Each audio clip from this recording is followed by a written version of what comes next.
보일러실로 오는데 농락 안 사는 데가 없어요. 나 진짜 트라우마가 죽을 거예요.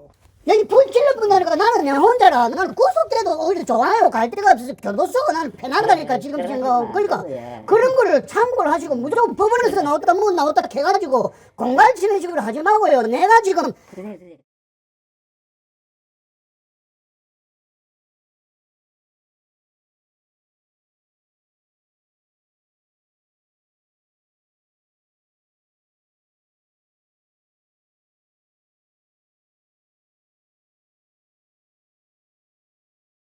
이거 31일까지 법원에서 기간을 두고 간다 하는 이런 내용이거든요. 예, 말해가지고 그렇습니다. 명함 드셨다. 저 평생 살라고 이래 돈을 잃었지. 누가 봐도 이걸 내가 망할 거라고 이렇게 투자를 한 건 아니거든요. 보증을 잘못하신 거죠. 그렇지. 명예를 갖다가 잘못해 도장을 몇 개 놨는데 그거밖에 없어서 내가 양계장을 하면서 몇 개 놨는데 이것들이 그 이제 사채를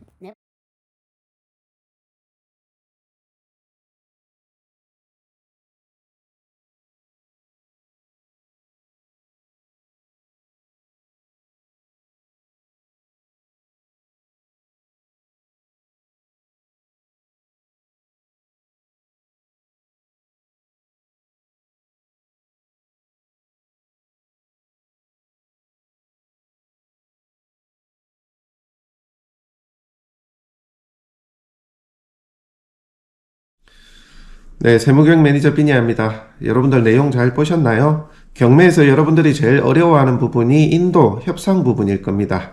명도죠, 명도. 현재 점유하고 있는 채무자 또는 임차인을 내보내는 그런 과정들인데요. 근데 여러분들 걱정을 너무 하실 필요가 없어요. 사실은 이 경매라는 것이 법원의 집행력을 통해서 진행이 되는 거기 때문에 실제 여러분들은 절차에 따라서 진행만 하시면서 중간중간 협의를 진행하시면 됩니다. 그래서 협의가 원활하게 되면 협의로 마무리를 하면 좋고요. 만약에 그게 안 될 시에는 인도 집행을 통해서 마무리를 하시면 됩니다. 사실상 키는 여러분들이 지고 있는 셈이거든요. 그러니까 너무 어렵거나 힘들거나 그렇게 불편하게 생각하실 필요는 없습니다. 그리고 낙찰 잔금을 내고 나서는 사실상 여러분들의 것이거든요. 그 날짜를 기산해서 현재 점유자나 임차인은 무단 점유를 하고 있는 셈이 됩니다. 법적으로 소유관계나 점유관계를 따지면 그렇다는 얘기죠. 그렇기에 여러분들의 재산은 여러분들이 지키려고 정당하게 요구하고 대화를 하시면 됩니다. 아시겠죠? 자, 앞서 보셨던 것처럼 여러분들 인도의 과정은요.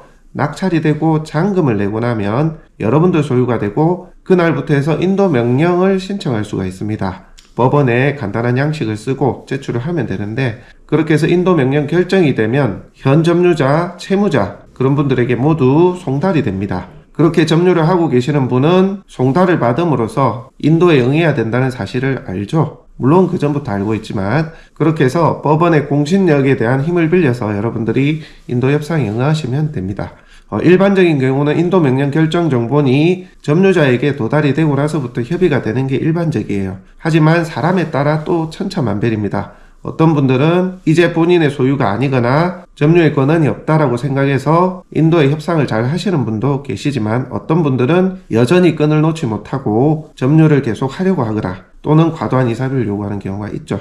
그렇게 여러분들이 얘기를 해보고 집행 비용하고 계산을 해서 내가 손해를 보겠다면 협의에 꼭 응하지 않으셔도 됩니다. 그렇게 해서 인도 명령 결정 정본에 기해서 집행 신청을 하시면 돼요. 그 과정도 저희가 상세히 좀 다룰 텐데 어려운 게 아닙니다. 잘 모르면 인터넷에 뒤져도 나오고요. 법원의 계장님이나 민원 상담 코너에 물어보셔도 요즘 대답을 잘 해줍니다. 워낙 일반인들이 진행을 많이 하기 때문에 그렇게 해서 집행 신청을 하게 되면 1, 20만 원 들거든요. 그렇게 되면 날짜를 특정해서 집행관이 계고를 나가게 돼요. 1차 계고를 나가고요. 그때는 점유자가 있으면 점유자한테 전달을 하게 되고요. 만약에 점유자가 없고 폐문부재하다면 계문을 합니다. 강제 계문을 해서 해당 건물 안에다가 계고장을 붙이게 됩니다. 그때 여러분들이 이제 내부를 보실 수 있겠죠. 같이 동행을 하게 되니까. 자, 그렇게 1차 계고의 기간을 한 2주 정도로 줍니다. 그렇게 해서 또 점유자와 협상하는 시간을 가지시면 되고 그래도 협상이 잘 안 된다. 과도한 이사비를 요구한다든지 주장하는 것이 터무니없다면 2주 뒤에 또 집행 계고를 또 2차 계고를 요청하면 됩니다. 요청 안 해도 법원에서 아마 전화가 올 건데 그렇게 되면 2차 계고를 다시 법원의 집행관이 나가게 됩니다. 그때 또 동행을 하시면 되고요.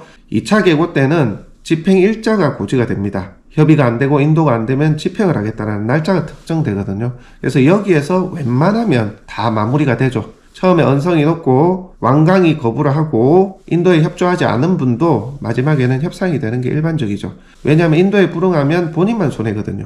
강제 집행을 하게 되고 또 집행 비용도 구상권 청구할 수가 있고 또 낙찰자가 마음만 먹으면 그동안에 무단 점유한 기간을 기산해서 부당이득금 소송도 할 수 있습니다. 그러니까 현 점유자, 채무자분이 점유를 하고 있는 이 상황, 이사비를 요구하고 있는 이 상황이 정상적인 건 아니라는 겁니다. 그걸 여러분들이 안다면 당당하게 얘기를 할 수가 있는 거죠. 물론 법이 이러하니 당신 비켜주세요 라고 얘기하기는 그렇죠. 좋게 서로 얘기를 하는 겁니다. 하지만 상대방이 너무 완강하고 말도 안 되는 주장을 할 때는 여러분들의 권리도 언급을 하면서 법적 절차대로만 진행하시면 돼요.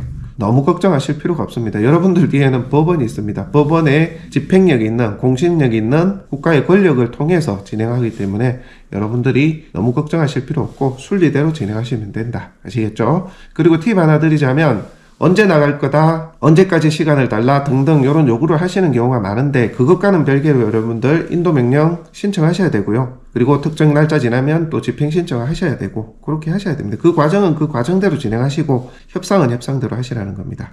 여러분들이 집행 날짜 정해지더라도 내가 조금 늦출 수도 있고 집행 신청한 사람이 이렇게 조율을 할 수가 있거든요. 그렇기에 일단은 신청을 하고 진행을 하셔야 됩니다. 왜냐하면 채무자나 점유자분께서 말이 바뀌는 경우가 상당히 많기 때문에 그 말만 고지고대로 믿지 마시고 여러분들은 여러분들대로 진행하시면서 협의하시면 어렵지 않게 마무리가 됩니다. 처음에 언성이 높으신 분도 처음에는 잘 모르시다가 나중에는 본인이 알아보거든요. 알아보면 안 나가면 자기만 손해다는 걸 알고 있기 때문에 웬만해서는 협의가 된다고 보시면 됩니다. 아시겠죠? 그렇게 긍정적으로 여러분들이 주도해서 할 수 있다 생각하시고 한번 진행해 보시기를 바랍니다. 자, 오늘 강의는 인도 집행 과정에 대한 얘기 한번 해봤습니다. 다음 시간에 또 함께 하도록 하겠습니다.